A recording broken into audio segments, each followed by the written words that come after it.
zavatra nalehan'ny tongotray tany mety niraisiny tananay na nieritreretinay tao an-tsainay tao dia mangataka fanadiovana amin'ny ranao izay Jesosy. Adiovy izay hatrany an-tampon-doka hatrany am-paladia, diovy ny sainay, ny fonay, ny fanahinay mba tena hoe adio sy homendrika anao. Ny ranao tokoa Jesosy no afaka hanafaka anay ao anatin'ny tsy fahamendrehana, ao anatin'ny fampetipetena rehetrarehetra. Ary apetraka feno am-pilatananao tompo izao fotoana izao indray, manapaha eto Ray Malalo. Aoka ny anaranao ny sandratra, aoka ianao no membonahitra, ho sory vaovao ny mpanomponao izay hitondra ny teninao eto anio tompo, mba tena hoe ilay teny ilain'ny tsirairay avy, akasika ny fon'ny olona tsirairay avy tompo, ilay teny hanova ny fiainana, izany no apetraka ao eny am-bavan'ny mpanomponao. Aoka izay tompo tsy ho mpiaino fotsiny, fa tena hoe mpiaino mpakatoa, tsy ho anadino, fa iletika sy ahazo faka ao anatinay eny ny teny izay ampitondrainao mpanomponao. Ka diovy ny fonay tompo, mba ho tany tsara ny riny izany teninao izany, ary tsy ho tahaka ny idiranay eto ny alana eto amin'ity toerana indray. Fenoy izay fanahy masonao, manapaha eto ianao, rakofana amin'ny raha sarobitinao Jesosy. Izao fotoana izao, ny fitaovana rehetra izay ampiasaina, ny fampielezana izao filazantsaranao izao Ray Malala, dia tena hoe tsy hisy mifanelingelenana ny asan'ny Satana sy ny devoly ratsy rehetra dia tapahanay, tsy hanibinina, tsy hanakery, tsy hanapahefana eto, fa ny anaranao ny sandratra sy membonahitra eto Ray Malalo. Voninahitra ny anaranao rery ihany, dia isaoranay ianao, mankasitraka indrindra tompo, ampisaotra ny amin'ny fanatrehanao izay matevina sy ahery vaika eto. Voninahitra teo anao Ray Malalo, amin'ny anara sarobitinao Jesosy ny anaovana izany vavaka izany. Halleloia, amen. Alléluia, mankasitraka ninanao ranabavy Andry Clarisse tao anatin'izay vavaka mamy be izay nentinao. Mialatsy fa tsy nisy voakiliky tampoka ny micro teo dia somary tsy nisy feokelitsika fa dia ialana tsindrindra. Misaotra ranabavy Andry Clarisse dia Jesosy ane ombanao hatrany, mankasitraka dia Jesosy hamaly fity. Alléluia. Raiso nitsodrano ary nitsodranotsika dia eo amin'ny Salamo fa 7:27 sy 8:10 nitsodranotsika androany. Salamo 7:27 sy 8:10 izay mivaky zao minaran'i Jesosy. Raha zay ry tsy nanantena hitan'ny fahasoavan'i Jehovah tamin'ny tany velona, miandrasa an'i Jehovah ianao matoki ary aoka hera ny fonao. Eny, miandrasa an'i Jehovah. Halleluia, amen. Raha tsy velona tentsika androany dia tsy nahita ny fahasoavan'i Jehovah tetỳ amin'ny tany velona. Fa rehefa tsy maty ohatr'izay dia misaorana Andriamanitra, dia ataontsika ame voninahitra azy dia ndao hijery ny fahasoavany. Iaina ny fahasoavan'Andriamanitra anie ianao, iaina ny fahatsaran'Andriamanitra anie ianao. Izao fahavelomanao izao anie dia fotoana fahavelomana iainanao, an'izany hoe fahatsaran'Andriamanitra izany. Halleluia. Ka dia tahin'ny tompo raisy izany tsodrano izany. Ranabavy Rosimina tonga soa, Rosimina. Ao ihany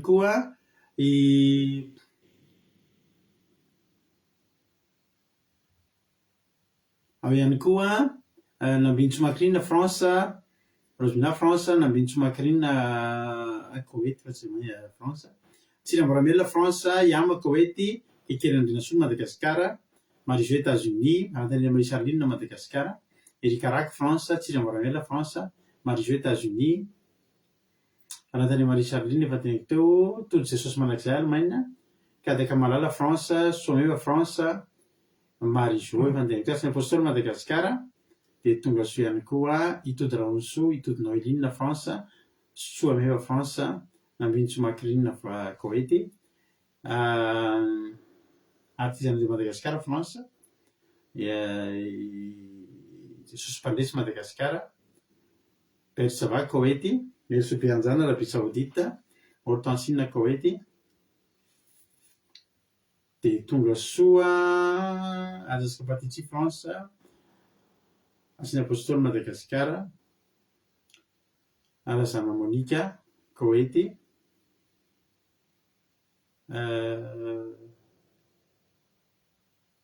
Miran'Andriamalala Allemagne, dia tahiny Jesosy Marina Canada, Claude Arazaka France. Halleluia. Tahiny tompontsika rehetrarehetra. Inona ary no nataon'Andriamanitra tamin'io, inona ny azonao ambary, inona zavatra nataon'Andriamanitra tamin'ny fiainanao androany.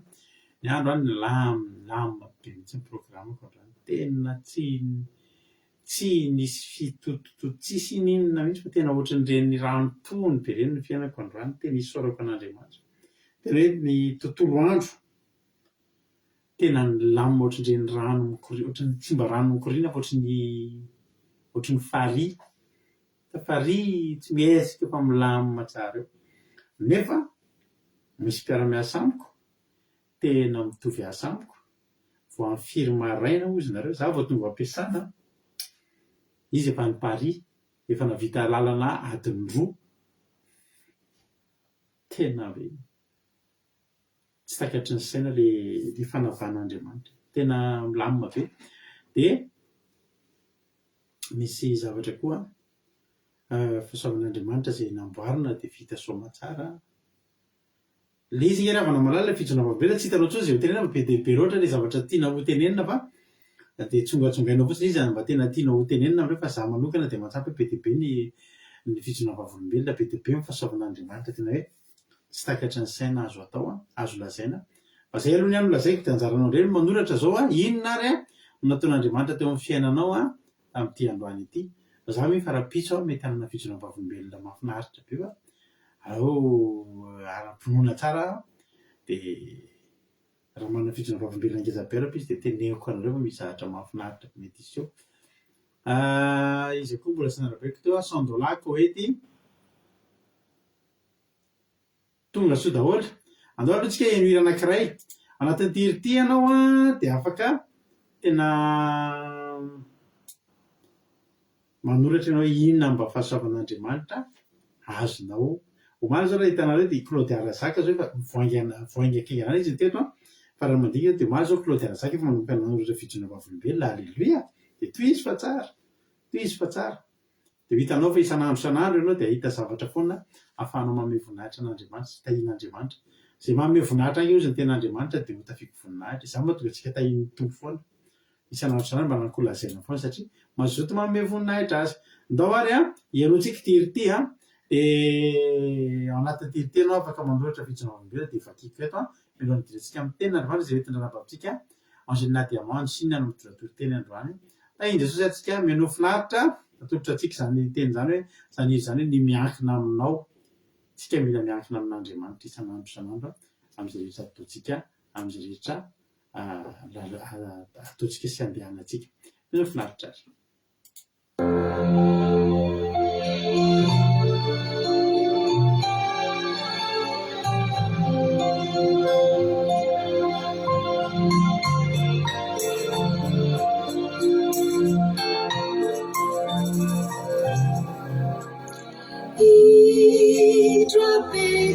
Camina iti ay nansalaga si mamana nasafiti tumpo fa manindrirana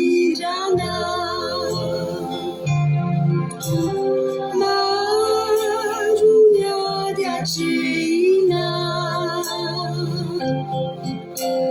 Saiti mai tu serena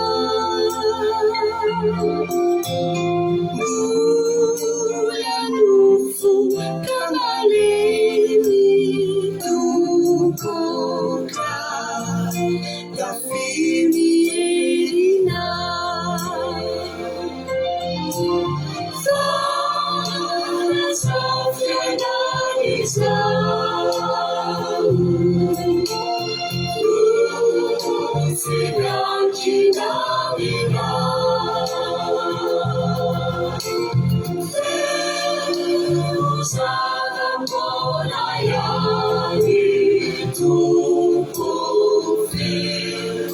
No centro situani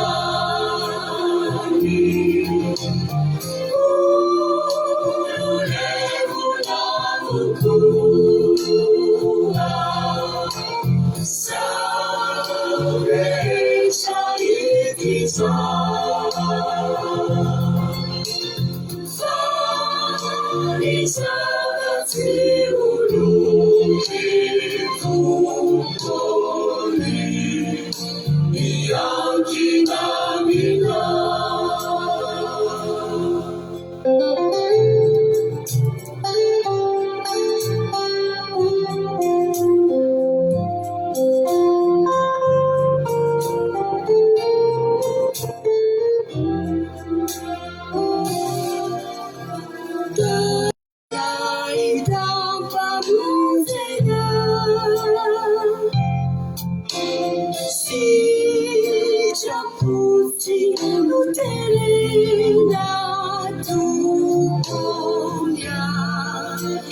China vidana Rani mukti sanata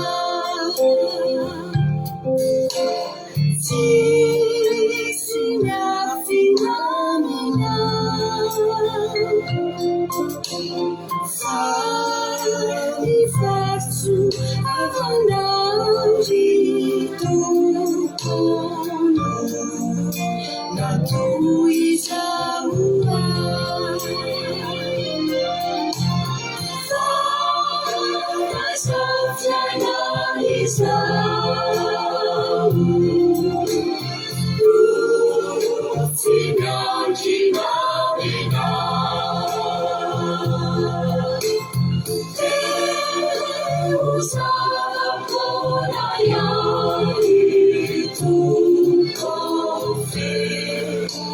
Sento situani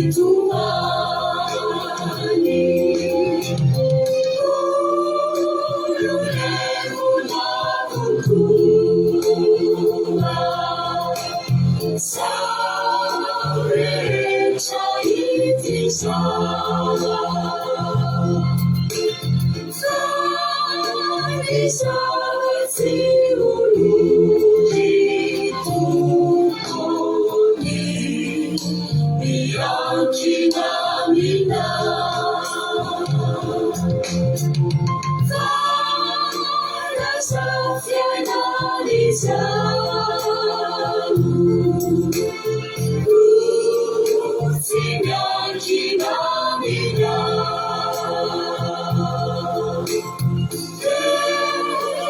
Usava ancora ieri tu Lo sento situani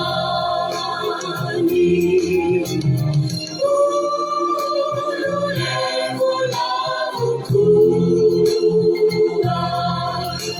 Saurecha itisa Fani savati uluri tukoni Bianchina Fani savati uluri tukoni Bianchina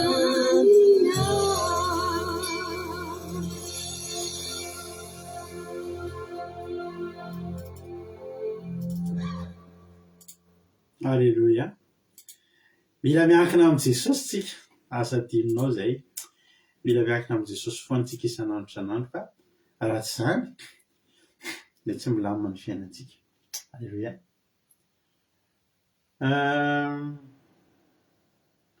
Amaky fijona vavolombelona tsika teny tompo anginina andrena solo. Tojo nanoatra voalohany raha tsy diso raha nisy nanoatra talohan'ny tojo dia mba havereno kely eo ambany eo fa mety tsy voavako izany fa ny tojo ny hitako voalohany ny tontolo androko anazy dia isaorako an'i Jesosy fa raha ny programako tamin'ny asako androany dia tokony tala be vao nanomboka ny ankiketsemane nefa no fandamin'Andriamanitra ny asako dia lasa vita loha be sady afaka nisakafo tany am-piasana za aza dia nilamina be. Alleluia be koa fa vidadolo ny asa mandarà dia isaorako an'i Jesosy nanome ny sakafo saza amin'ny menakafo kely sady niaro anay. Alleluia. Amen. Hoy Lina hoe Alleluia. Misaotra n'Andriamanitra lehibe fa za moa mbola manao kiné foana dia taratara vao voaka tao amin'ny toerana kanefa za mbola tsy maintsy miasa avy eo.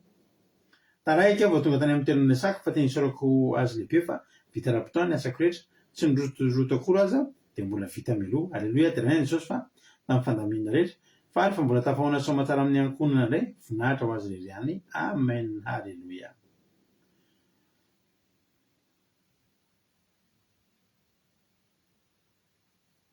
Ty misy fizavavoloelany mampionona koa ty vakitsika mahafinaritra. Voninahitra n'Andriamanitra fa tamin'ilay vidéo 20e anniversaire mariazina iny zareo tao amin'ny compteko dia nisy namana nahita dia zareo koa niankalaza 20e tamin'ity novembre ity dia anaovan'ilay lehilahy fety manokana koa ny an'zareo fa nahita an'iny izy nefa efa saika hoe tsisy fety fa samy mandeha nanao voyage fotsiny zareo dia izay ary ve vavy na dia efa mesazina hoe nosotro ozy ny zaran'iny fa raha tsy nisy an'iny dia tsy nanao fety izay ary be za hoe fianarana ho an'ny mino amin'ny zavatra rehetra sika alleloia amen marina tokoa izay zavatra izay aloha alleloia hoy erika hoe alleloia direct jesosy fa mbola nomeny tombonandro hery sy tanjaka ary nomeny vatana salama sy nomeny sakafo zaza sady ny tontolo androko androany dia tena lamina be vita daholo ny asa rehetra tonga soaingy rena Rodriguez hoy ny Charline hoe alleloia direct jesosy malaza tamin'ny nanampiana nanao asa rehetra sady niarona tamin'ny loza sy ny lofo rehetra amen alleloia tsara jesosy ny Charline hoy aza sy kapatitsy misaotra anao Jehovah Andriamanitra nomenao tombonandro izay rehetra ava-voreto indray ny teninao andray ny teninao nomenao fahasalamana koa nomenao fahasalamana koa amen halleloia misaotra anareo izay ngamba ny fijona vavolombelona hitako fa raha misy mbola tsy voavakiko dia somary rehefaso kely fanondroany dia amin'izay teo dia voavakiko tsara halleloia misaotra anareo misaotra betsaka anareo satria dia tena hoe misandratra Andriamanitra eto amin'ny fandaharantsika ary vita mihitsy ny fanomezam-boninahitra azy dia manomboka ny fandaharana tsara Jesosy alleloia tsy manomboka anaty ity fandaharana ity raha tsy misy fanomezam-boninahitra Andriamanitra tena mipoapoaka eto alleloia fa ny Andriamanitsika dia manao zavatra zany dia mahita isan'andro fa manao zavatra Andriamanitra misy olona tsy mahita mihitsy manao zavatra Andriamanitra ny tsika eto hatramin'ny kely ndraika lehibe indrindra dia tena sahantsika no miteny sy mijoro vavolombelona fa miasa Jesosy alleloia miasa Jesosy na ny tompoantsika rehetrarehetra hiditra raha navavitsika Angelina Diamant ny Chine izy nitondritsika ny ten'Andriamanitra ny tompo Marie Gilda tonga soa ihany koa voninahitry n'Andriamanitra amin'ny fahasoavana lehibe nataony tamiko nomeny fahasalamana ary indrindra mbola tafajoro manompo anao amen hoy Razana soa Sylvie hoy Claude Razaka eo misaotra ny tompo fa afaka nikarakara dosie androany alleloia fitasoama tsara ny dosie nikarakaraina Claudia alleloia zay ngambany hiditra amin'ny ten'Andriamanitra amin'izay ary tsika avy hatrany amin'ny filazana efa tsy ho ela dia efa hiditra tadidio ravana fa amin'ny herin'ny zoma zao amin'ny zoma zao zany dia amin'ny heriny ilay alim-bavaka fiderana izay ho ataontsika alleloia izavy izy dia efa hiomana hideran'Andriamanitra karazan'Andriamanitra nandritry ny fahasoavana andraisy nandritry ny taona amin'io tsika tena lapatra amin'ny fideran'Andriamanitra amin'ny 5 décembre zoma heriny amin'ny herin'ny zao amin'ny herin'ny zoma ho avy zao zany dia alim-bavaka fideranan'Andriamanitra ranoray no ataontsika eto raha lasa sy anabavy malala dia samy miomana any amin'izany tsika azadino no manisy voanjo ataovy misimisy ny voanjo fa hiaro torokely tsika amin'io amin'ny voninahitra n'Andriamanitra tany tompo ihany koa loavilitinay fa hitonga io ndao rehefa androsika ary Angelina Diamant hitondra antsika ny ten'Andriamanitra Angelina Diamant anao ny fitenenana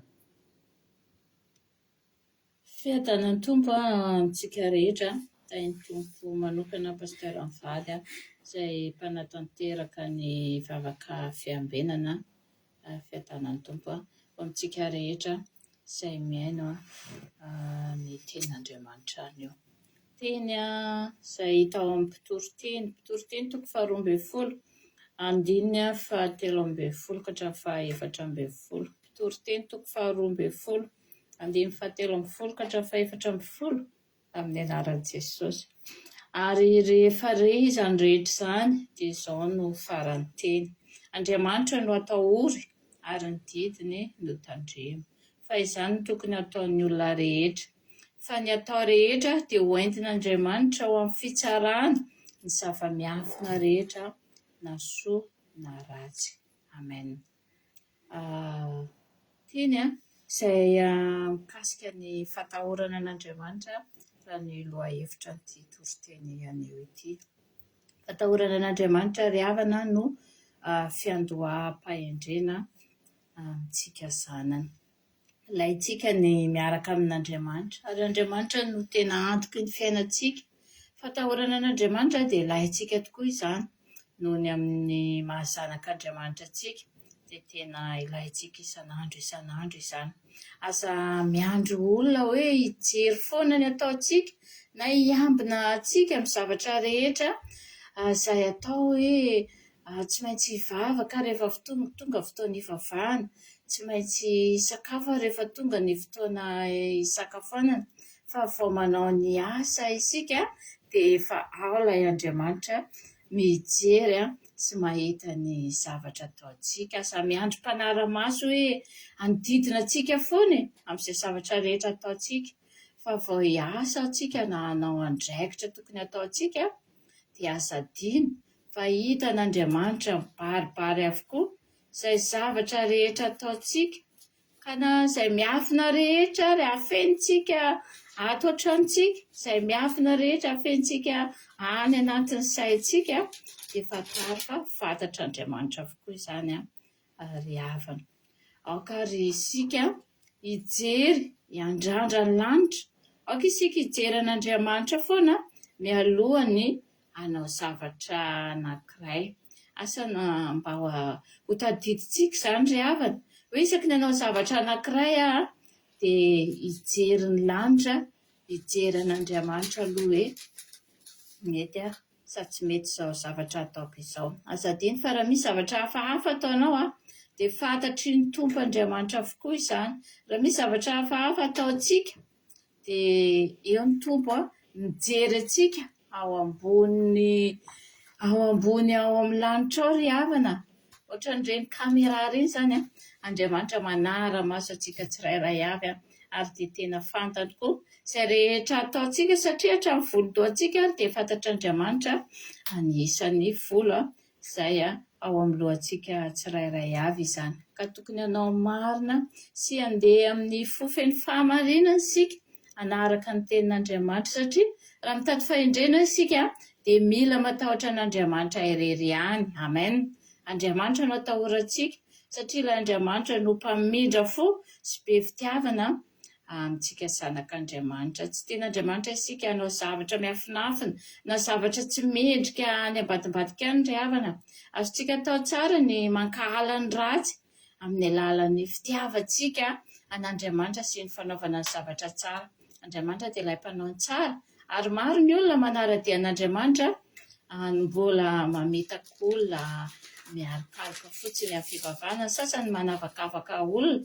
Fa isika izay miaina eto anio dia tsara ny ananantsika izay toetra matahotra an'Andriamanitra izay, mba tsy hananao foana isika, na tsisy olona mahita ary na tsisy mahafantatra ny ataontsika, na tsisy mpanara-maso, tsisy mpijery ny toetrantsika ry havana, dia aza adino fa mahita antsika Andriamanitra, satria na dia miafina toy n'inona aza isika dia Jesosy Tompo mahafantatra sy mahalala izay any am-pontsika tsirairay avy. Ka rehefa matahotra an'Andriamanitra ary isika dia tsy hahavitanao ny ratsy, hanalavitra antsika ny ratsy na hiafokafina izany ary, dia tsy ho vitantsika izany rehefa manjaka ao anatintsika ny teniny.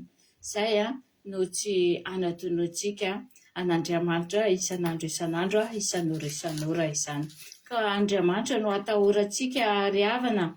Andriamanitra no ray mpiay antsika. Ho inona moa no zavatra mbola manakana antsika tsy hatahotra an'Andriamanitra antsika io ry havana?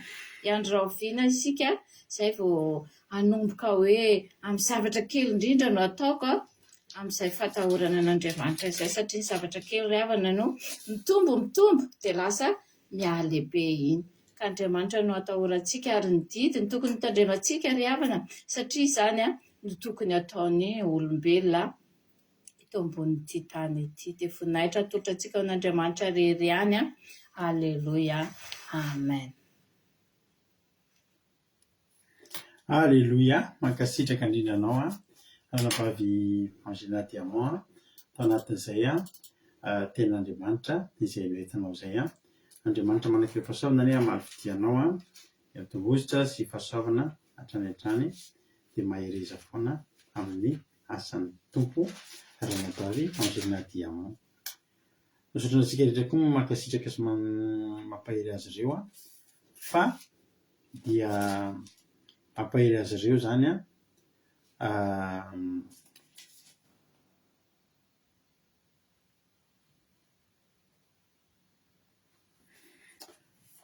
mampahery azy ireo ny fankasitrahana izay ataontsika dia aminareo ny saorana mampahery andro mpitoriteny-tsika reo. Mpitoriteny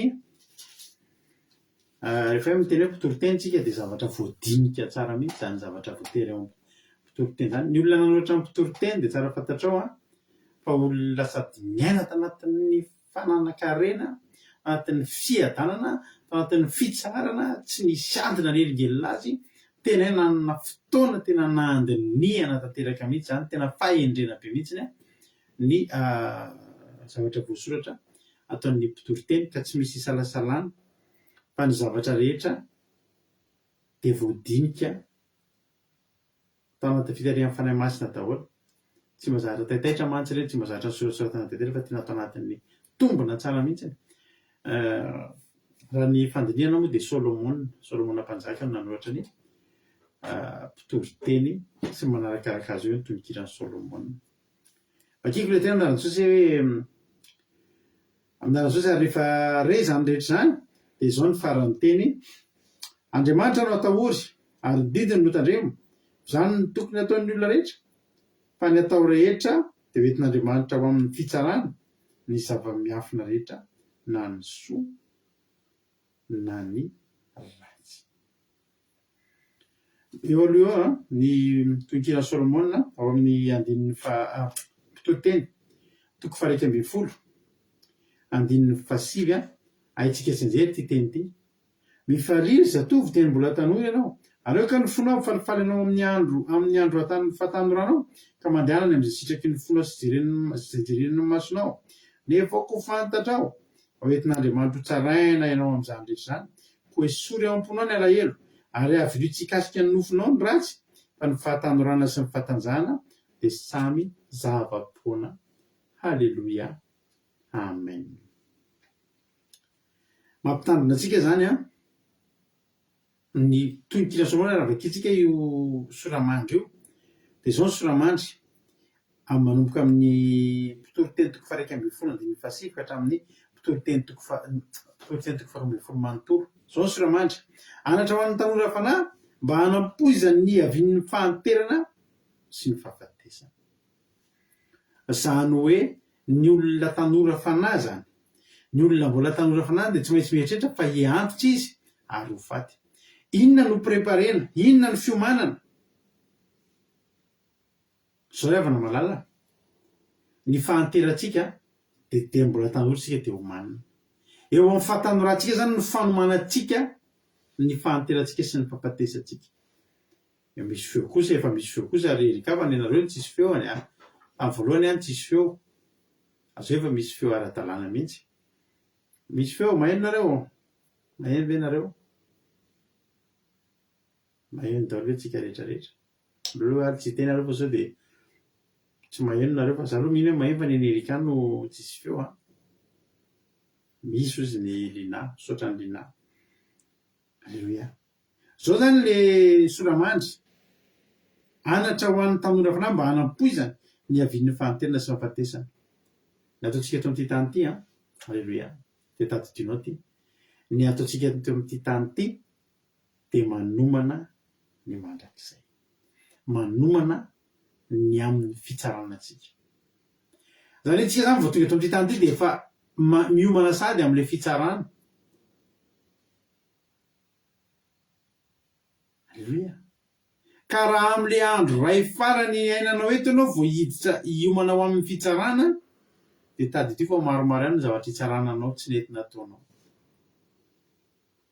Fa raha te hiomana zany ny olona te hanam-po, zany tena efa tsy surprise aminao intsony ny zavatra ho avy, zao ianao dia manomana. Alleluia. Ary amin'izany rehetra zany ozy izy dia izao ny faran'ny teny faran'ny rehefa tena tao anatin'ny fanoratana ny mpitoriteny zany Solomona mpanjaka, dia ny fiafaran'ny teniny any amin'ny Solomona toko 12 dia io hoe: ary rehefa zany rehetra zany dia izao ny faran'ny teny: Andriamanitra no atahory ary ny didy no tandremo, fa zany no tokony ataon'ny olona rehetra. Aika ry havana, ny olona rehetra rehetra dia tokony hitandrina ny didin'Andriamanitra. ny olona rehetrarehetra velona eto amin'ity tany ity kay dia tokony atahotra an'Andriamanitra.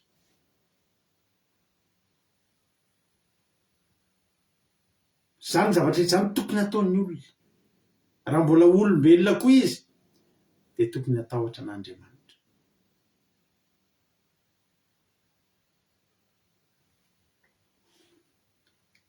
Satria nahoana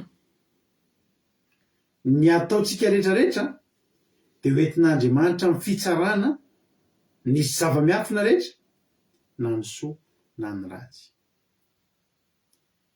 Ndao efa kitsika kely ny toriteny any ao ihany satria ao maromaro misy an'io fahafanana io. Toriteny toko fahavalo efa kitsika matetika avakitsika eto izy ity. Toriteny toko fahavalo 1:20 amin'ny anaran'i Jesosy. Saingy tsy tanterahana vetivety ny famarinany ratsy atao dia zany nikirizan'ny fonony ny zanak'olombelona amin'ny fanaovany ratsy. Isaky mitory an'io dia tadidiko foana ny tenin'ilay rangalo olona tao am-piangonanay taloha zay. Ny fahotana io izy ohatran'ny ban-kena. Dia ahoana arô aza ny ban-kena? Manao ban-na hena, mitrosa hena. Rehefa mitrosa hena ianao tsy mitrosa hena fefan'izany ianao. Fa satria tsy mbola lo eo io dia io zany atao vrai kilao. Tao ilay matavy izy trafony. Hena vaovao atao.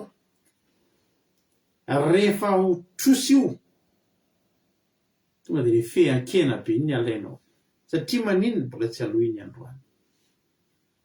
Fa raha volanao androany ny vidanana an'iny mbola mety manontany hoe tsisy an'ilay nahomaly ve? Satria mety mba moramora. Fa rehefa bon toy izany hoe tena sao dia efa omaly ity fa zahay man tsy dia tena tia andray tao an'ilay misy matavitavy. Sivan'ilay sorony kely etsy dia sivan'ilay moa koa misy an'ilay sorony fa ny ino ilay fanangany. Plat de côte. Atao firy? Atao vorokilao. Ianao no vidy betsaka indrindra satria tsy alohanao io. Ilay olona vidy fefany sasasaky ny fefany indreo mbola misy olona vidy enina sasaky ny fefany sao. Izay taloha vidy enina sasaky ny fefany. Efa nandalo fahasahiranana. Hena sasaky ny fefany.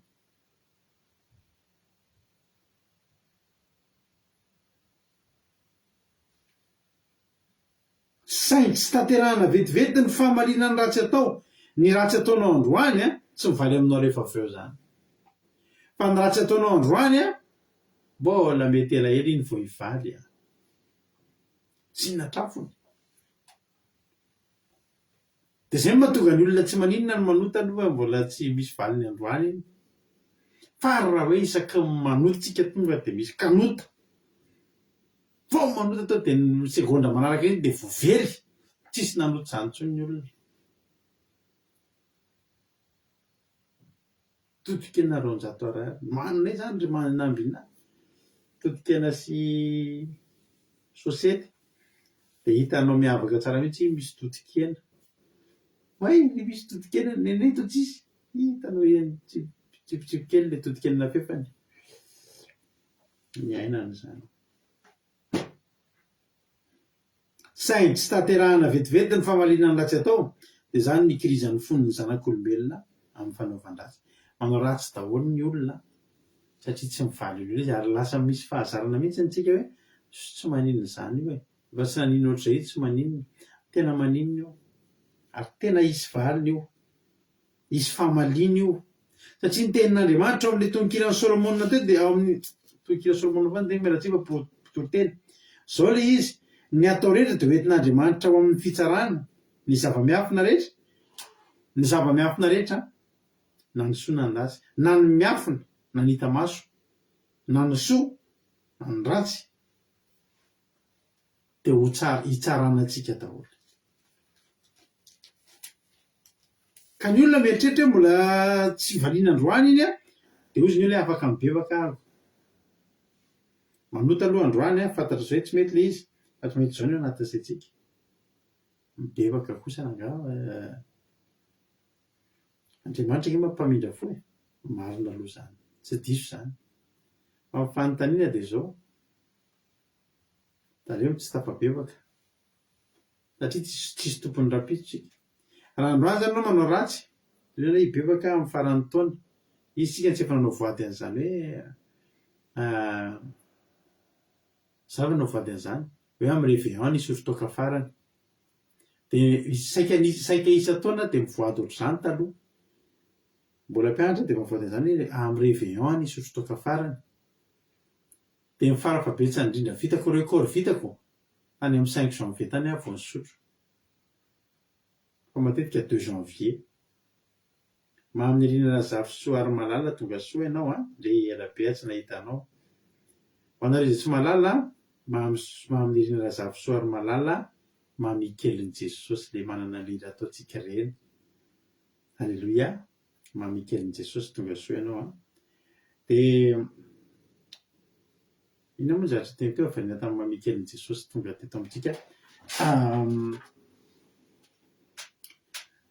dia reny zavatra reny zany hitsaranatsika daholo ny zavatra ataonao androany zany mbola afaka milamina ianao raha-pitso mbola afaka milamina ianao raha afaka pitso mbola afaka milamina ianao 10 taona ary zao raha fantatrao fa 10 taona sy 1 andro ianao no faty hiala eto amin'ity tany ity dia fitao amin'le 10 taona ny fibebahanao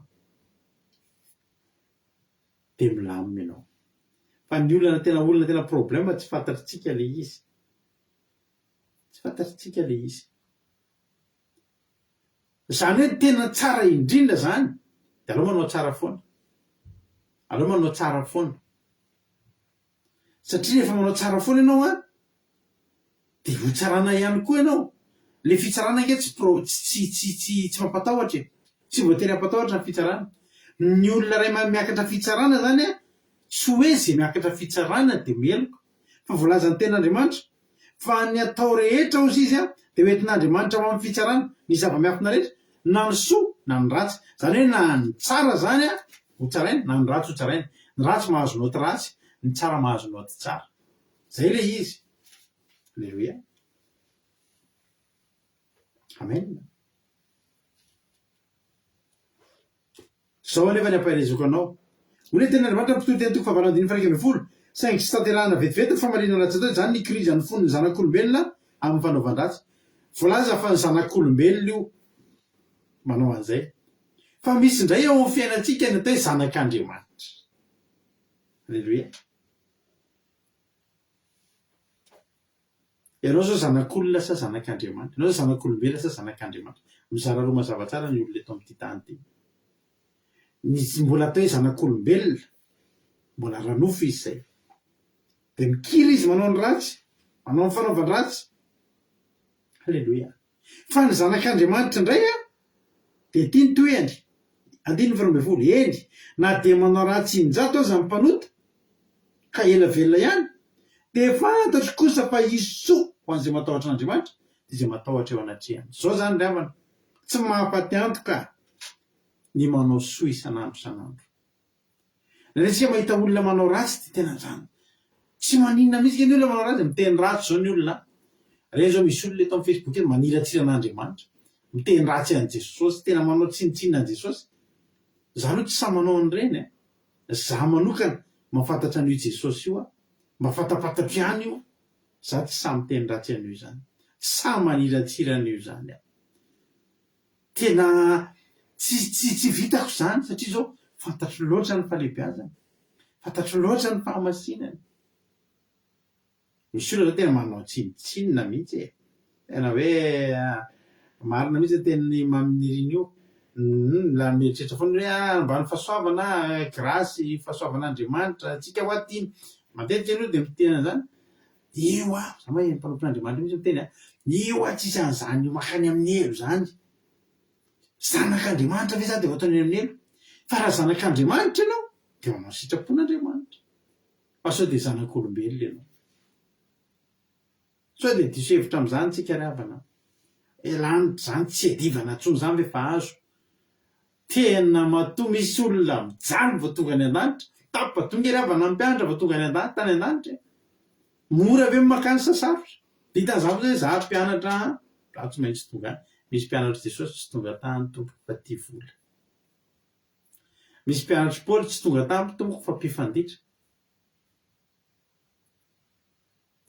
misy olona tsy niditra tao amin'ny tany kanana niaraka tamin'ny Josoa satria tia kely voamaly tsika ndray safaky resaka ny akana ravana malala da tepahery anao androany tsy mahafaty antoka ny manao ny tsara mety mieritreritra ny hoe maty antoka nareo tsy mba manao ny fanaon'ny olona zay ny fampatarany azy fa za mampahery anao androany fa tsy maty antoka ianao mivavaka io tsy maty antoka ianao manao ny tsara eo anatrehan'Andriamanitra tsy maty antoka ianao mandeha amin'ny fahamarinana ary ny tena Andriamanitra amin'ny Deutéronome 4:9 na ianao na ny zanakao na ny zafinao nde vakitsika Deutéronome 4:9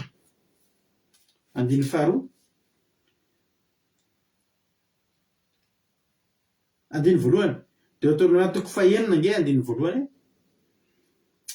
ary ny somaly dia ny amin'ny fitiavana an'Andriamanitra anaran'i Jesosy andiny voalohany ary zao no lalàna dia ny didy tsipitsipika izay nasian'i Jehovahandriamanitra reo ampianarina anareo mba arahanareo amin'ny tany rehetra zay alehanareo olovana zany hoe zanak'Israely zany dia ny tenenin'Andriamanitra na miova tanàna impiry na miova tanàna olovana impiry dia zao ny fitsipik'Andriamanitra ray ihany ianao zao aty France ianao zao ohatra dia didin'Andriamanitra foana mioavy fotoana ho any amin'ny marina tianany Canada za fa didin'Andriamanitra foana izy ny olona ny fianakaviana sy ny olona tamin'ny mampinoe tamin'izay voandeha aty France aty ianao indray aloha dia adiny hoe zany ianao manao sipo zany fa aty rehefa tonga ny ririnina tsy maintsy manao pataloha aty zany tsisy manao pataloha daholo izy izany vehivavy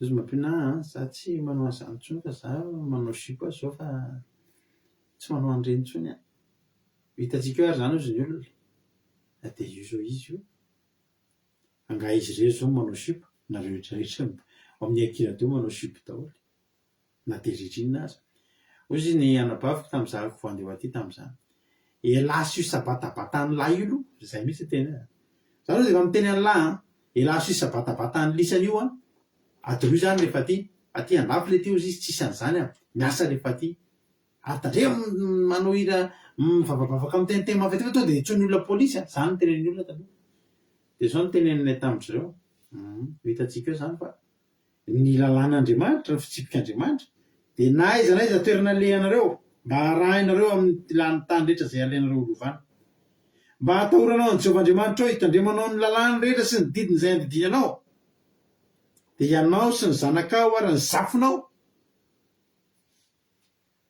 amin'ny andro rehetra iainanao mba ho maro andro ianao raha teo ela velona raha misy eto efa mangozohozo raha teo ela velona tandreo madidin'Andriamanitra fotsiny dia izay raha teo ela velona tandreo madidin'Andriamanitra aleloia zao nge lavana malala betsaka ny olona mikatsaka an'izany fahendrena ny filôzôfa hatramin'izao dia mbola mitady foana ny marina dia mikatsaka fahendrena foana za dia olona tena mba anisan'ny nankafy an'izany ataranja filôzofia zany tamin'izaho mbola niany tena anisan'ny matiera tena mba nahafinaritra indrindra ny filôzofia dia inona zany ny tany mitady mikatsaka foana ny marina dia manao foana ny mety mitady ny fahamarinana foana fa ny tena Andriamanitra ny Salamo 1:150 dia miteo mifatorana ny Jehovah nge voaloha-pahendrena teo olon-kendry ianao na tsy mahay filôzofia ianao Salamo 1:150 ny fatorana Jehovah voaloha-pahendrena fahalalana tsara zany tsara nanana an'izay rehetra maka toy izany maharitra mandrakizay ny fiderana azy aleloia zany nge ravana no mahatonga an'izany hoe zany Abrahama zany nge ravana malala tena tahin'ny tompo zany ny tahin'ny tompo zany satria tena voazatoetra zany Abrahama zany amin'ny Deutéronome Genesisika ijery Genesisy 2:20 Genesisy 2:20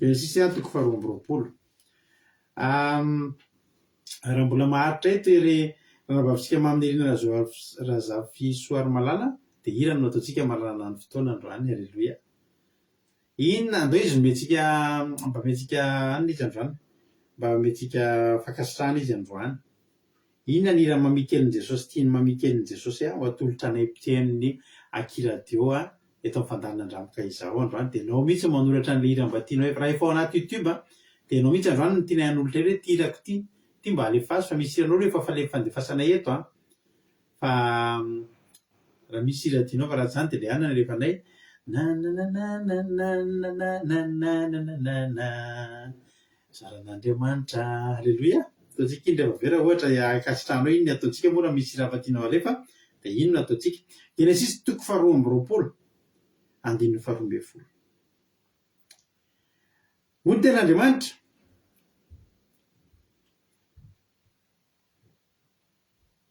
andiny 1:20 Genesis 2:20 andiny 1:20 1:20 azafady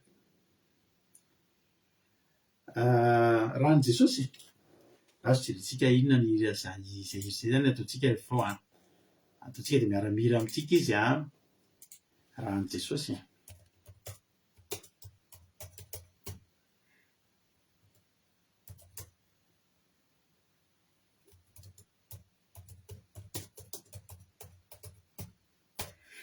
rehefa tanaty ty mpifezarana bavy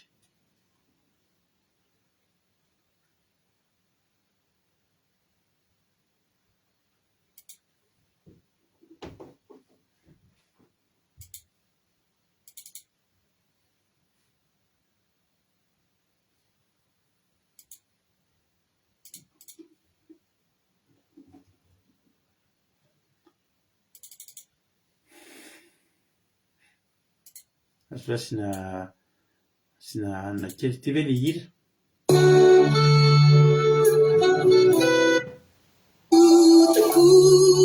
zay le hira zay feo an'izay tsy mizaka tsy maintsy nijery kely hoe zay ve le izy satria sao de tsy zay zay hira rehefa tsika rehefa sady mety tsara mitovy teny mihitsy zany misaotra anao sahady alleloia fa ataontsika le izy fa zahako tsy de mahita an'le be be le anona zay le hira ataontsika zay alleloia zay le hira ataontsika rehefa avy eo de ahoana moa zany ny teneniko teo no zana toetra i Abrahama efa nanao marina foana fa na de fa nanao marina ary izy de mbola ny zan'Andriamanitra teo satria maninona tian'Andriamanitra ho tahiny izy tena tehitahany i Abrahama Andriamanitra rehefa de zao ny zavatra nitranga nasiana natolony azy ny natolony an'Andriamanitra ny zanany hoe le zanako le lahy tokana iny atero amiko iny inona revana ny tenenin'ny Abrahama vao nyteneny fotsiny Andriamanitra izy andinina zao tena Andriamanitra ny zan'Andriamanitra toetra ny Abrahama Genesis 2:20 rehefa afaka zany zavatra zany de ny zan'Andriamanitra toetra Abrahama ka ho izy taminy ry Abrahama aroa intia aroa izy intia aroa izy eto ny zanakao le lahy tokanao iny le sary tedaviny mihitsy izay tianao de Isaka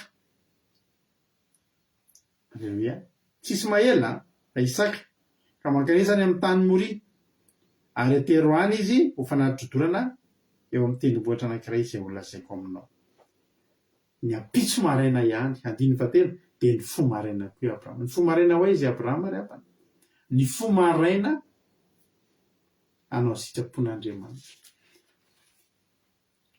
i fo maraina anao sitrapon'Andriamanitra zay tena sarotra manao azy fa tsy mora fa rehefa tonga ny andiny 1:20 Andriamanitra hoe mpamony zanaka Andriamanitra hoe tena ratsy fanahy ohatr' zany hoy ny tena marina fa niantso azy ilay anjelin'ny Jehovah tany an-danitra ka nao tamin'iny ry Abrahama ho kozy izy intia ary izy aza manindritra ny tananao amin'ny zazalahy aza maninona azy akory ianao fa hitako zao fa matahotra an'Andriamanitra ianao ka tsy narovana tamiko ny zanakao de ny lahy tokana sokatra ny tanan'Andriamanitra hoy izy Andriamanitra hoe hitako zao tahin'ny tompony ianao ry Abrahama ozy izy tsy mampatanjaka ny manao ny tsara ry havana malala na rovinana hoe nanao aingana tsy maintsy ho avy ny fitsaran'Andriamanitra ary le mpitolo teny vakitsika teo de mazava tsara ny zavatra nyteneniny hoe ary rehefa re zany rehetra zany zao ny farany teny Andriamanitra natahory ary didiny no tandremo fa zany tokony ataon'ny olona rehetra andiny 20 fa ny atao rehetra de hoentin'Andriamanitra ho amin'ny fitsarana ny zava-miafina rehetra na nysoana ny lasa na hoe nanao aingana na zana ianao ho tsaran'Andriamanitra daholo Salamy 1:20 andiny 19 amin'ny aran'i Jesosy manao hoe eo anatrehan'i Jehovah vavy izy eny avy hitsara ny tany izy hitsara zao tontolo zao araka ny rariny izy ary ny firenena amin'ny fahamalina andriamanitra zany efa tsara de araka ny rariny tena ny rariny sy nihitsiny mihitsy ny hitsaran'ny olona tsy misy hoe iangarana tsy misy hoe fa zay nataonao ny hitsarananao mbola manam-potoana ianao zao de omany ny fitsarananao ho tena hoe miomana eona amin'andriamanitra ao fa na zany ianao tsy maintsy eona rery amin'io tsisy pastera miaraka aminao tsisy mpiandry na lo olona tsisy nizaniza miaraka aminao tsisy fianakavianao enao rery tsisy mpisolo vavantsony ary taneo fa jesosy le misolo vavanao androany efa tsy misolo vavanao ntsony am'zany a izy misy eo am'toerana mpitsara am'zany tsy mila mpitsaratsony tokoa ianao tsy mila mpisolo vavantsony tokoa ianao fa ny misolo vavanao de zay rehetra nataonao teto tany androany zany a ny zavatra ataonao androany reny fotsiny teny tsy mila miteny rehefa tonga fitsaran'andriamanitra sika tsy misy ninona tenentsika tsy hoe mijoro fotsiny de vakiny ny anjely zay nataonao erikaraka tamin'ny 15 volana novambra izy io a 2025 tamin'ny folo sasany alina tsy mba natory izy io fa ny nitory teny izy Jehova tamin'io ve zany erika tamin'iny de mampionona koa nge teo de mamikely Jesosy nge teo de Hortensinina koa teo de iry ran'Orosôly kako nge teo ary rapitso indray ianao manao inona rapitso indray izy tonga indray ny apison'iny ary tamin'ny 26 novambra indray izy de nandeha niasa izy de nanao daladala daholo ny mpiara-miasa taminy fa izy natahotra anao Jehova izy nanao sitraponao na de niarany solotoka daholo ary ny mpiara-miasa ray manontolo nanao am'izao akaikaiky fety zao izy tsy mba nanao an'izany halleloia tsara nge Jehova revany ho tsaraina araka an'izany ianao ary rehefa tsaraina ianao am'izany ka sono nataonao de teteny aminao hoe miarabanao sahady fa tsy lavitra anao fanjakan'Andriamanitra zao revana raha androany ianao tonga halleloia hoy zany hoe za ty Jehova tena ahoana zany Jehova fa mety misy olona io zao tonga eto androany izy vao mety nahafantatra an'izany hoe tokony ho zany ny tokony atao talohany androany izy mbola nanao ratsy foana ny nataony nanomboka androany hatramin'ny androany de teteny aminao androany mbola vavao mahafaly koa ny teneniko anao io Jehova Andriamanitra tompontsika io de tena mahafinaritra izy io satria zao raha androany indray anao le napakevitra hoe hay ve misy an'izany andehanao tsara am'izay manomboka androany de ahoana zany le efa vitako hatramin'izay asan'ny apôstôly toko 17 andininy 17 asan'ny apôstôly toko 17 andininy 17 amin'ny anaran'i Jesosy mandray ary Andriamanitra ninitsinjery ny andro ny tsy fahalalana fa ankehitriny izy mandidiny olona rehetra am'izao tontolo zao hibebaka satria izy efa nanendry ny andro ray izay hitsarany izao tontolo zao amin'ny fahamarinana amin'ny alalan'ny lehilahy ray voatendrany ko efa nanome vavolombelona ampin'ny olona rehetra izany izy tamin'ny nananganany azy tamin'ny maty talohany androany ianao nanao tsy nety tsy maninona zany ny zava-dehibe ianao tsy manao an'izay tsony aorianany androany talohany androany minitsy ainao zany hoe mini Andriamanitra ninitsy ny jery zany hita ny nataonao hita ny tsara mihitsy fa ninitsy mijery izy aloha nijery zavatra efa tantaraiko anareo le tantara kely anankiray averiko tantaraina androany satria mety mahasoa antsika maranaky ny toriteny misy zazalahy zay rehefa nipetraka teo amin'ny tany amin'ny zaridaina kely de nahita lehilahy anankiray efa antitra be izy de soanteny hoe way miaraba tompoko izy tadidinao ve zaho izy mahatsiary le antitra be le antitra be tsy tadidiko se fa izy mosy zaho izy mpianatra ao ka maro be izy ny mpianatra ka tsy tena tsy tadidiko satria be dia be ny mpianatra eny fa zaho mino fa tadidinao aho izy de iza moa ianao izy zaho izy le zaho izy hoe fa lasa olombanona be aho izy zao lasa avocat izy zao ny asako hay tsara zany izy le mpampianatra mahafinaritra zany afantatrao izy natonga nahako lasa ohatr'izany misaotra anao izy fa ianao no namolavolana tonga tamin'izany zany izy fa zany de tsy tadidinao izy le mpianatra tena tsy tadidiko ianao izy mody faniny ianao raha miseho izy fa tonga de mino fa fantatrao tsara mihitsy aho izy satria zangy eo izy le nangalatra an'le famantaranandro ny ankizy tao am-pianarany moa izy nisy an'izay tantara zay izy le mpampianatra ary ianao tsy mahatadita tena hitako moa nisy an'izay tantara zay izy zaho izy le nangalatra tamin'iny fa misaotra anao izy fa tsy niteneninao tao am-pianarana narainao baraka tamin'ny ankizy hoe zaho izy taorinan'iny taorinan'iny de resy lahatra rehefa tsy niteneninao tsy afa-baraka tamin'iny tsy tena nanapa-kevitra tsy hanao ratsy tsony aho izy satria zarako ary tsy niteneninao tamin'iny hoe zaho izy natao tamin'iny hoe ataonao hitan'ny ankizy rehetra hoe zahako le nangalatra de zay zao ry zazalahy izy tantariko anao ny zava-nisy alleloia zao zany le tantara nisy famantaranandro ankizy very tao am-pianarana de nisy signalé le ankizy tena le mpampianatra hoe very tompoko famantaranandro tao de izy le mpampianatra idio varavarana azafady idio ny varavarana mitsangana daholo nareo de apetrao ambony latabatra ny tananareo fa za hisava ny paosinareo tsirairay avy fa tsy very zay famantaranandro eo mbola ato am'ty hefitrano ty tonga de eo no eo de eo ambony latabatra ny tanan'ny mpianatra sady mitsangana lasa am'izay le mpampianatra avy any arina izy misava tsirairay ny paosin'ny ankizy de zay akipy daholo ny masonareo sady ataovy ambony latabatra ny tananareo de nakipin'ny ankizy ny tanany masony de nataony teo ambony latabatra ny tanany avy any arina am'izay le mpampianatra misava ny paosin'ny ankizy tsirairay avy rehefa tonga teo am'le lehilahy de nisavainy ny paosiny de hitany tao le famantaranandro de nalainy de lasa am'izay izy miverina tery amin'ny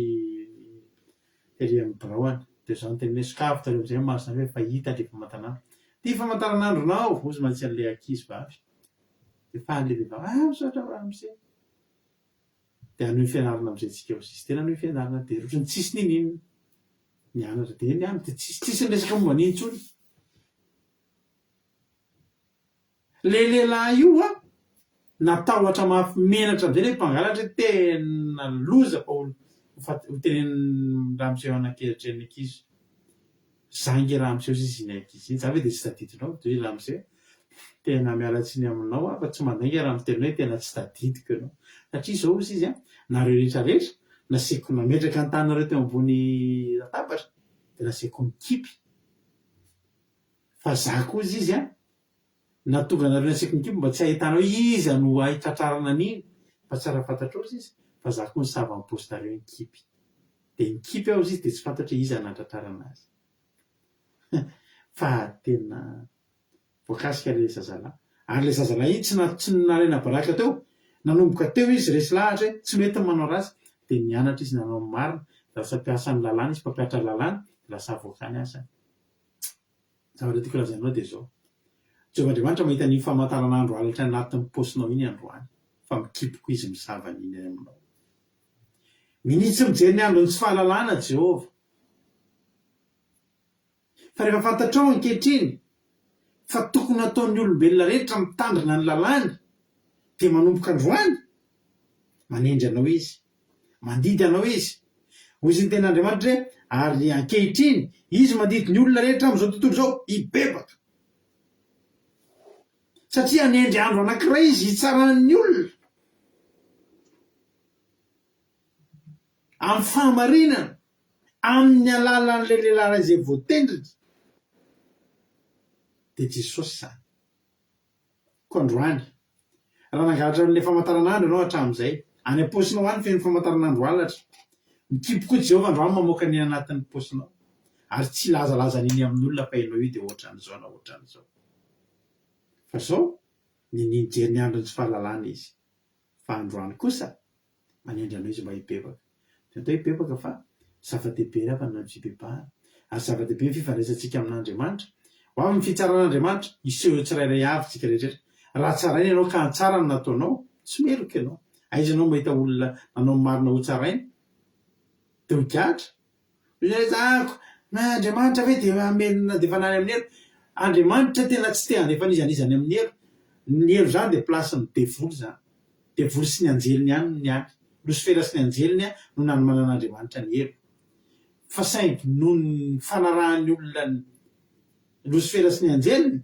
no ny fisintoman'ny Losifera sy ny anjeliny olona amin'ny alalan'ireo fakapanahy maro isan-karazany tarihany anohatra an'Andriamanitra de lasa manaraka azy any amin'ny elo fa Andriamanitra tsy namboatra ny elo an'ny olombelona paradisa no namboarinao asy ianao ary faliza tonga any iza sy ianao.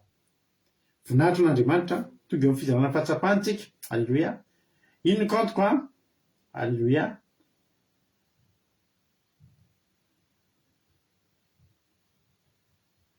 Alleluia.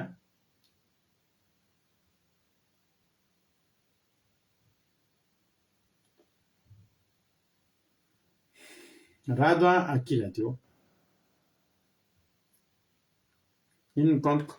Raha ohatra misy aminareo izara fahatsapana dia mianatra na amin'ny messenger to dia miditra direct dia ampidirina direct ianao dia afaka mizara fahatsapana ianao inona ny nakasika anao inona mba hitanao fanafinaritra anao androany inona ny zavatra nakasika anao tanatin'izay voalaza rehetrarehetra izay dia omeko anao avy hatrany ny fitenenana. Izy ary no izara fahatsapana voalohany io efa misy appel miditra.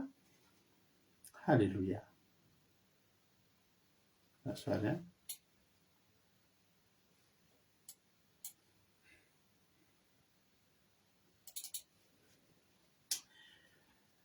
ndao ary raha ohatra efa tafiditra ary marina tiana amin'izay Kanada atsy dia mila zavatra trano ny fitenenana. Marina, inona no azonao ambara anao ny fitenenana?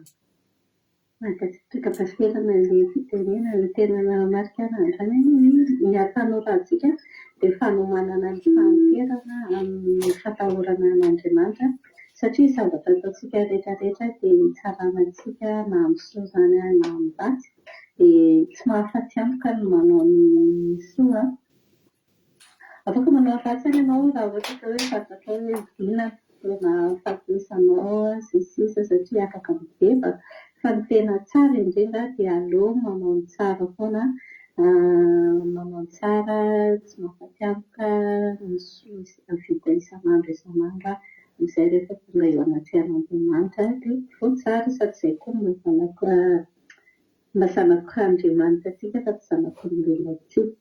Dia fahatelo tena mamaky anao hoe n'aiza n'aiza toerana dia hoe valavina foana izany didin'Andriamanitra dia mila tandremana foana raha toa ka dia elaka iny dia mankasitraka anareo anataka amin'ny tenan-drano fa manompo taona. Alleluia. Mankasitraka indrindra ny marina tianatsika tao anatin'izay fizarana fahatsapana manompo izay dia Andriamanitra manakam-pahasoavana hoe marifidianao dia mitombositra sy fahasoavana hatrany hatrany dia mahereza foana amin'ny asan'ny tompo marina tiana. Alleluia. Raha tsika miditra ho lafa manaraka indray ary izy indray ary no izara fahatsapana manaraka ao metsika fitenenana izy rehefa tafiditra. Ndao ary metsika fitenenana ary raha lahatojo inona ny azonao ambara androany anao ny fitenenana? Ainja saosy daholo itsika rehetra mankasitraka anareo menazaka amin'ny tompon-teny fa andraisana lesona nampahery dia voalohany tena nakasika anao aloha dia tarafarany teo tena mahakasika ana foana ny tempon'ilay mpampianatra iny sy nijereny ilay olona nangalatra dia tsy nalainy mpampianatra ihany koa dia mampatsiaro mamy hoe izany no ataon'Andriamanitra amintsika fa raha Andriamanitra moa no nanabaribary antsika teo tamin'ny zavatra ratsy tsy mety nataontsika ny halatra nataontsika sy ny sisa tena nafabaraka iny tsisy tafa-joro teto ngamba fa isaorana an'Andriamanitra tena mahafinaritra Andriamanitra. Dia faharoa tena nakasika anany hoe ny zavatra homantsika eto mivory-teraka izany atsika miaina atsika dia nanomana ny fahafatesana izany hoe anaovana ilay fitsarana tsy maintsy avy tsy maintsy hoatrehana dia hoe aleo manao ny tsara satria tsy afaka handresy lahatra an'Andriamanitra marina amin'izany fotoana izany tsy afaka hoe ahoana ny anjery tsy afaka tsisy kolokolo sy rajomba sady tsy miteny raha teo intsony ary fa zavatra izay nataonao tonga dia miteny tsisy azo ataony inona mihitsy fa dia aleo manao ny tsara dia amin'izay tonga dia efa ny tsara no miteny dia mahafinaritra voavotsy manao ny asan'Andriamanitra sy rehetrarehetra mahazoto tsara dia ohatr'izay ny nakasika anao dia tainja Jesosy taholy. Alleluia be mankasitraka anao raha tojo tao anatin'izay fizarana fahatsapana manompo izay dia Jesosy any marifidia anao dia mitombositra sy fahasoavana hatrany foana dia mahereza foana ihany koa amin'ny asan'ny tompo raha latojo. Alleluia. Misaotra indrindra tafiditra ho lafa manaraka indray ary tsika izy indray ary manaraka hiditra izara fahatsapana amin'izao fotoana izao. Alleloia, raha efa ao indray ary ranabavy Marina Ainglina Rodriguez, milanao fitenenana inona ny azonao ambara androany? Alleluia, mankasitraka pastera na ny fitenenana dia manao lavatanan'i Jesosy amintsika rehetra dia mankasitraka narenana takoa tamin'ny tenin'Andriamanitra. Ny zavatra tena nakasika be anahy dia hoe raha te mila velona dia mila mitandrina ny didin'Andriamanitra manao ny marina.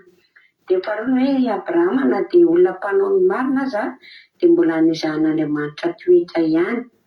Dia mifahatelo farany hoe tsy maintsy ho avy ny fitsaran'Andriamanitra na oviana na oviana dia arakaraka ny anaovantsika amin'ny marina izany dia manana mpisolo vava itsika. Dia tokony ataon'ny olombelona rehetra izany dia efa ny manao ny marina. Dia ilay tantara kely io moa dia tena mahakasika be foana ary tena hoe mampianatra be mihitsiny dia mba ho tahaka an'izany koa tsika hoe tsy mampiseho ny otantsika fa otantsika Jesosy fa manafina izany dia tokony hanapa-kevitra tsika manomboka androany tena hiala amin'ny ratsy dia handeha amin'ny fahamarinana. Dia izay no tena nakasika be pastera dia mankasitraka indrindra tahiny Jesosy. Amen. Alleloia, mankasitraka indrindra anao Ainglina Rodriguez dia Jesosy any amaly fitia dia tombositra sy fahasoavana hatrany mahireza foana amin'ny asan'ny tompo. Alleloia. Eny ary ireo no zara-pahatsapana androany raha tsy misy anso intsony ary dia ataontsika eno hira ny mamikelin'i Jesosy izay tonga miaraka amintsika eto androany. Raha ohatra misy avy ary aminao any teny mamy mba tianao atolotra ny ty mpanompon'Andriamanitra mpanakanto namantsika ety dia rehefa anatin'ny hira ianao mino fa mbola eto izy dia afaka hosarovana manokana mba souvenir ao anazy nandalovany teto amin'ity fandalan'ity dia anjarantsika eto amin'ny andramoka izao mandefa teny mamy ho azy firaritsoa ho anazy amin'ny asan'Andriamanitra izay ataony. Dao ary atsika izany raha an Jesosy ilaitsika tokoa zany ny afaka anadio atsika afaka mifahotantsika. Ino finaritra ataony ary.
Halleluia.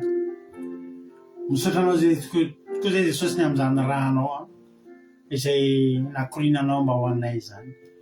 Eny Jesosy niza tonga eto androany mba ataovy mahazo amin'izany na dia indray mitete aza ho fiainana mandrakizay ho anay. Misaotra Jesosy malala.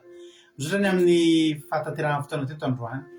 Fahasoavana avy aminao Jesosy malala no natotosany fandaron'androany. Ny tananao mahery nitazona ny connexion sy nikasika ny fitaovana rehetra nafahany nanapitany sy nanatotosany izao fandarina izao na nisarina ny feo. Anao anie ny voninahitra Jesosy ary derena mandrakizay ny anaranao lehibe. Za matoky sy mino fa niza tonga teto izy androany dia ianao nikasika ny fony zany olona zany sy nampahery azy ireo ka ianao nisy saorana.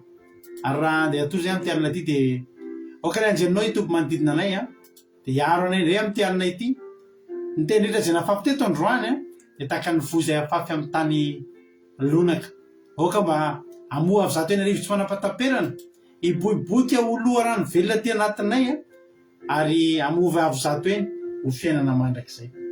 Misaotra Jesosy malala. Raha misy tsy voalazanay androany kely ny fahalalànay ary fony fisainanay. Fa za androany dia mangataka Jesosy hoe valio sy soa zay rehetra tonga teto androany. Na zay rehetra tsy nangatahany izy ireo ary dia anao hanolotra azy ireo ny mahasoa sy mahatsara ny fiainana. Voninahitra anao hatramin'izay dia mandrakizay. Halleluia. Amen. Ivavakantsika ho an'ny firenena amin'izao fotoana izao mpandrotsika mba fitsika nambina hivavaka ho an'ny firenena nambina hanao ny fitenenana. Jesosy tsika rehetra dia mankasitraka manome fitenenana mbola hiarivavaka ary tsika. Mbola misaotra anao indray izay Andriamanitra tamin'ny nahatotosany fotoana izay niarahana taminao androany. Misaotra ihany koa ny amin'ny fanahinao masina izay nametraka ny teny teo amin'ny taom-bavan'ireo izay rehetra nampiasainao dia ireo zanakao izay nitondra ny teny sy ny vavaka. Ary ihany koa ianao nanokatra ny fo sy ny masom-panahinay ary ny sofinay mba nandre ny teny avy aminao androany Jehovah Andriamanitra. Dia izany teninao izany dia teny tena hoe mankahery ary teny feno fitiavana ary teny mampirisika ny indray hiverina aminao. Mbola tonga eto anatrehanao ihany koa izay amin'izao fotoana izao mbola hitondram-bavaka ny firenenay izay Madagasikara izay fantatrao ary tsy miafina aminao izany firenena izany Jehovah Andriamanitra. Hitondram-bavaka izay na ho an'ny mpitondranay, hitondram-bavaka izay na ho an'ny vahoaka malagasy tsirairay avy izay monina sy mipetraka ao Madagasikara eny fa na izay aty ivelany ihany koa Jehovah Andriamanitra. Dia mba anisany voakasika ao anatin'izany vavaka izany. Misaotra ny amin'ny teninao Jehovah Andriamanitra izay miteny aminay fa Andriamanitra no atahory ary ny didinao no tandremanao fa izany rehetra izany dia tokony ho ataon'ny olona tsirairay avy. Tena marina loatra ny teninao izany Jehovah Andriamanitra ary tokony ho anay vahoaka malagasy tsirairay avy izany teny izany satria ny firenena izay manana anao Jehovah Andriamanitra ka manana vahoaka tianao, manana vahoaka matahotra anao dia tena hoe akaiky anao izany Jehovah Andriamanitra. Ka izany teninao izany dia mba ho tanteraka aminay vahoaka tsirairay avy, tena hoe hanana fatahorana anao izahay ary tandrina anakandriamaso ny didinao satria mahavelona anay izany ary mahatsara ny firenenay. Ao ihany koa ny mpitondranay Jehovah Andriamanitra dia ho tahaka ny Abrahama izay nafoiny tsara indrindra nomeny anao rehefa miteny ianao fa ho ento saka aterina atao fanatitra ho anao dia tsy niambaamby Abrahama fa tena nitondra ny saka tamin'ny fofeny fitiavana sy tamin'ny fofeny fahatokisana. Izay Isaka no an'ny zanany izay nomenao azy Jehovah Andriamanitra zanaky ny fahanterana.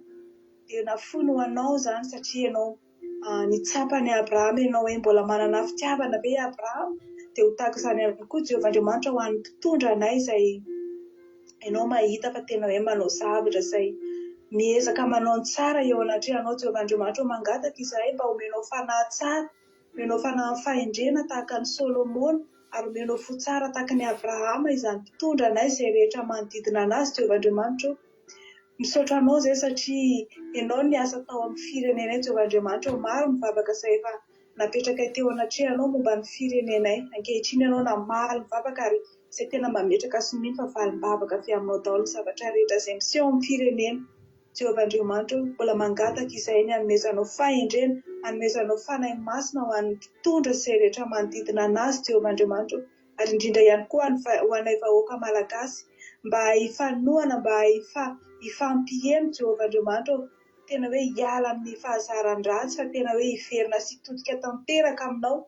Izany Jehovah Andriamanitra no angatanay dia ny hanomezanao fo vaovao ho anay tsirairay avy. Dia misaotra indrindra ny amin'ny teny izay nomenao satria teny fampahirezana izany ary teny mampirisika anay indray hiverina aminao, teny mampirisika anay indray izany hanana fitiavana sy fitandremana ny didinao Jehovah Andriamanitra. Tsy mandeha foana izany teninao izany ary tsy nivoaka foana teto izany teninao izany fa misy tena mission indray Jehovah Andriamanitra hanirahanao an'izany teny izany amin'izao akaiky ny faran'ny taona izao indrindra ho an'ny firenenay. Dia misaotra Andriamanitra Jesosy voninahitra teo anao irery ihany. Misaotra ny amin'ny fanahinao masina ihany koa. Aleluia. Amen. Aleluia. Mankasitraka indrindranao ranambavy Nambina fanatin'izay vavaka mamy be ny tena maranana fotoana izay. Jesosy maritianao dia mitombozy sy fahasoavana foana hatrany hatrany dia mahereza foana amin'ny asa mitombo. Misaotra ihany koa ny ranambavitsika Angelina Diamant mitondra ny toroteny. Dia misaotra ny Anitra Clarisse tamin'ny vavaka fanombohana. Jesosy maritianareo rehetrarehetra. Misaotra anareo ihany koa izay nizara fahatsapana rehetra. Jesosy maritianareo ihany koa dia mitombozotra sy fahasoavana hatrany. Misaotra anareo rehetra tonga teto androany ary Jesosy maritianareo. Raha mbola tsy tonga eny aminao lanitra Jesosy ka tany tompo venana somatsara dia raha-pijoretsika mionao eto amin'ny sivy ora sasany indray dia manapatonga izany efa dia mangeny ny Akira teo dia mandeha foana andro aman'alina. Akira 2.radio 1-2-3-4-5.com Akira 2.radio 1-2-3-4-5.com fa nomeno ny zavatra Akira teo misy totensaka anatin'ny telo amin'ny ray amin'ny efatra amin'ny fito amin'ny folo maraina amin'ny ray amin'ny efatra amin'ny fito amin'ny folo ora alina. Sy mety ahiny tompo daholo mahereza daholo. Amen.